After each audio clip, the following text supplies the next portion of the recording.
Paz y bien, querido fray pequeñito, tú que eres fraile y también teólogo fundamental, eres docente en teología fundamental y que estás haciendo el doctorado en teología dogmática, ¿nos pudieras dar, en vista de tu experiencia de vida y académico, cualquier consejo para las jóvenes vocaciones y las vocaciones en general? Claramente, como nos revelan las Sagradas Escrituras, Dios ha creado al hombre para la inmortalidad. Lo ha creado, como decía Benedicto XVI, también Papa Francisco, para la felicidad. Lo ha creado para vivir en eterno con Él, con el Señor, donde no existirá la muerte, ni luto, ni lamento, ni preocupaciones.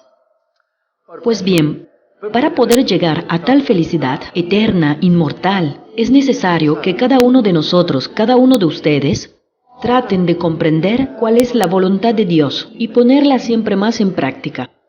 Seguros que, como dice San Juan, quien hace la voluntad de Dios permanece en eterno. O como dice el mismo Señor, en verdad les digo, quien observa mi palabra jamás verá la muerte. Ahora bien, a la luz de la Escritura, ¿cómo podemos comprender el proyecto de Dios, la voluntad de Dios?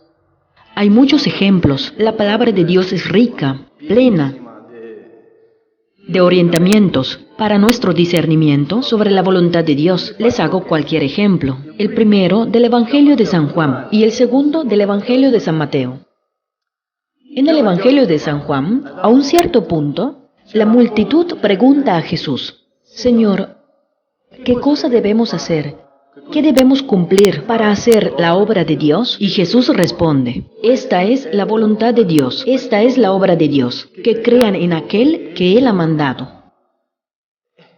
Por lo tanto, la voluntad de Dios, la obra de Dios, es creer en Jesús. Pero para Jesús, ¿qué pudiera significar este creer en Él? ¿Qué cosa implica? Pues miren que cualquier capítulo más adelante, en el capítulo 14, siempre de San Juan, Jesús lo explica y dice: quien cree en mí, cumplirá las obras que yo cumplo.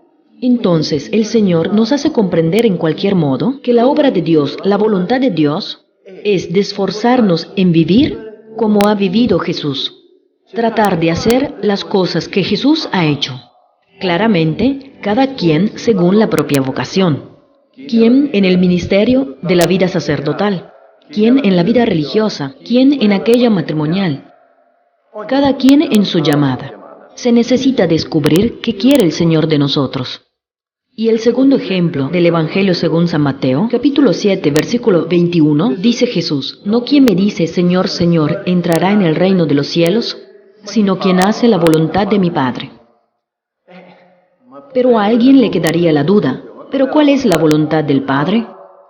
Pues Jesús enseguida dice: en aquel día muchos vendrán y me dirán: Señor, Señor, nosotros hemos profetizado en tu nombre, etcétera, etcétera. Y Jesús dice: jamás les he conocido, aléjense de mí, operadores de iniquidad. Aquí el Señor hace ver un poco que quien hasta el final obra la iniquidad, es decir, las cosas que no son justas, el Señor nos dice en el Evangelio que no le abre el reino de Dios, no le abre las puertas del reino, sino que solamente a quien hace la voluntad del Padre. Y entonces, ¿cuál es la voluntad del Padre? ¿Las cosas justas?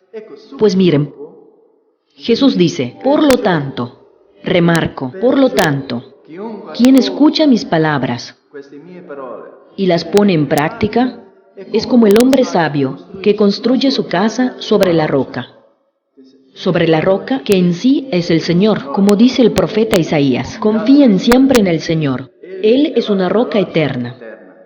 Y lo dice en la última exhortación apostólica, Papa Francisco: la roca es el Señor. Nosotros somos llamados a construir nuestra vida sobre esta roca, es decir, construir nuestra vida en Dios. Y nosotros lo hacemos cuando nos esforzamos en escuchar la palabra de Dios y ponerla siempre más en práctica. De hecho, como dice el salmista, quien es sapiente observe estas cosas. También, un pequeño pasaje interesante, también en Proverbios, dice el Señor, hace una exhortación que dice así: sé sabio, hijo mío, y alegrarás mi corazón. Pues el Señor nos hace comprender Que si nosotros somos sabios, es decir, repito, si nos esforzamos en escuchar la palabra de Dios y ponerla siempre más en práctica, hacemos contento el corazón del Señor. Por lo tanto, esto es válido para cada uno de nosotros, independientemente de nuestra vocación, nuestra misión. Una vez estaba un fundador que me ha hecho notar también dos pasos de la Escritura que nos ayudan a aferrar esto. Uno de San Pedro que dice: Cristo padeció por ustedes, dejándoles un ejemplo, a fin que ustedes le sigan sus huellas. Es decir, esforzarse en hacer lo que Él ha hecho. Aquí que regresa el hilo conductor. Y también San Juan dice: quien dice de permanecer en Cristo, es decir, en Dios, construir la casa en Dios, quien dice de demorar en Cristo, debe comportarse como Él se ha comportado. También un teólogo, que después ha estado creado cardenal en 1879, en el 2010 beatificado, de Benedicto XVI. Este cardenal decía: la obediencia al Evangelio, a la palabra de Dios, es el camino hacia el cielo. Pues nosotros, ustedes, con toda la buena voluntad, busquemos siempre más de hacer al menos lo que ya hemos comprendido que el Señor quiere de nosotros, con sinceridad, confiando siempre en la Escritura y a las enseñanzas de la Iglesia. Y el Señor pensará el resto, con su gracia, siempre más, a purificar nuestra vida, elevarla y llevarla siempre más hacia la perfección, a imagen del perfecto por excelencia que es Jesús.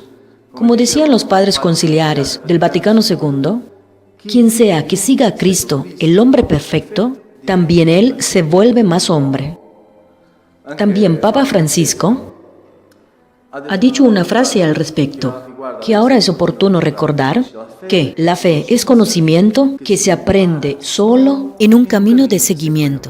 Es decir, en base a cuanto más nosotros nos esforzamos en seguir al Señor, seguimiento de las cosas de Dios, el Señor nos ilumina aún más. Sobre todo, pongamos nuestra confianza en el Señor. Con sinceridad, tratemos realmente de confiar en Él.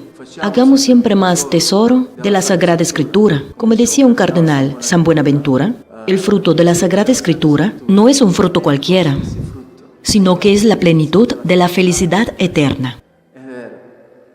El Señor ha sufrido, incluso lo han matado horriblemente, pero al final ha resucitado, en carne y hueso. Si nosotros nos esforzamos en seguirlo, si nosotros nos esforzamos aún más en poner en práctica su voluntad, su palabra, cada quien en su llamada, también nosotros un día podremos resucitar con nuestro cuerpo en carne y huesos como Jesús. Como San Pablo decía un poco, Jesucristo transfigurará nuestro cuerpo miserable para conformarlo a su cuerpo glorioso. En efecto, el Señor ha dicho: ¿a qué le sirve al hombre ganar el mundo entero si después se pierde y se arruina a sí mismo? Les dejo con estas palabras. El Señor nos ha creado para cosas grandes, grandísimas, eternas. Él nos quiere, como habíamos dicho al inicio, Él nos quiere inmortales. Nos ha creado para la inmortalidad, como Él es inmortal. Si nosotros nos esforzamos en seguirlo, escuchando su voz, su palabra, esforzándonos de ponerla en práctica, nosotros podremos alcanzar su diseño. Se podrá realizar en nosotros su diseño glorioso. Pues les saludo realmente con una buena búsqueda, un buen discernimiento, recordándonos de lo que ha dicho San Pablo: aquellas cosas que ojos no vieron ni oídos escucharon, es lo que Dios preparó para los que lo aman. Es decir, para aquellos que, lo explica Jesús, observan su palabra.